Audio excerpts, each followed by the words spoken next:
Hi guys, this is Mommy Alona. Welcome to my YouTube channel guys. Ito, picture ko sa inyo yung aking acerola cherry that I keep on posting on my YouTube and my Reels and all other social media accounts. Kasi I'm so happy having this kind of tree. Alam nyo ba guys, na ito yung aking na-harvest as for today. Ayan guys, oh. Nakita nyo ba kung gaano kadami ang bunga guys? Yan. Giving this tree a very tender loving care. So, ayan, ang gift niya sa akin because I take care of this tree so much.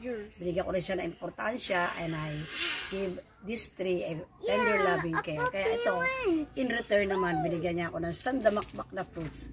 And do you know guys, in other countries, this acerola cherries, ano siya kumbaga may talagang specific month na nagbubunga lang siya. But for me, to my surprise, itong aking acerola, all year round. Actually, it starts to fruit by the month of April. It will stop on October. Sabi na according to some Google nakikita ko. But this time I was so shocked. Kasi sabi ko, ba't ganito sa akin? Nagbubunga siya all year round. And besides, ang ganda-ganda ng bunga niya guys. So, close up mo nga. Yan, diba? Isipin mo, I don't know what to do with this. Kasi sobrang dami naman. Pangit naman yung sobrang kain. So, mag-google ako guys. Aalamin ko kung what other things that I should do with these fruits. Baka i-blend ko siya, i-juice ko siya. Kasi according to Papa Google, ito daw po ay rich in vitamin C 10 times. So, that certain article that I read in Google inspires me to plant this kind of tree.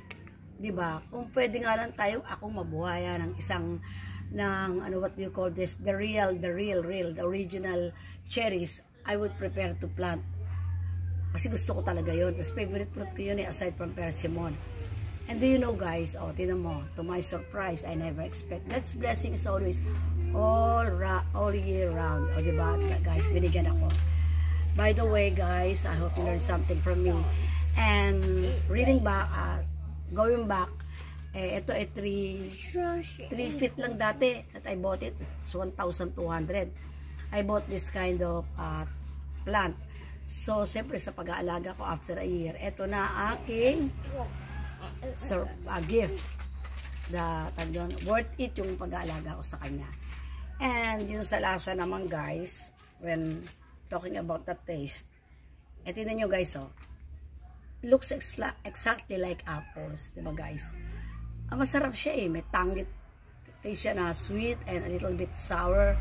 Pero masarap talaga guys. At saka mararamdaman mo na very rich in vitamins ito. Talaga guys.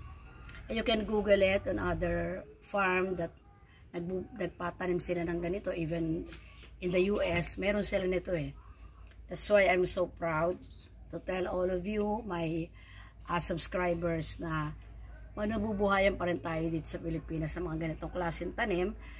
Basta tayo bibigyan na natin ang ating passion sa pag-aalaga. At the same time, I don't know if other people do this on their plants. Kasi ako, kinakausap sila every morning. How about giving me a lot of fruits?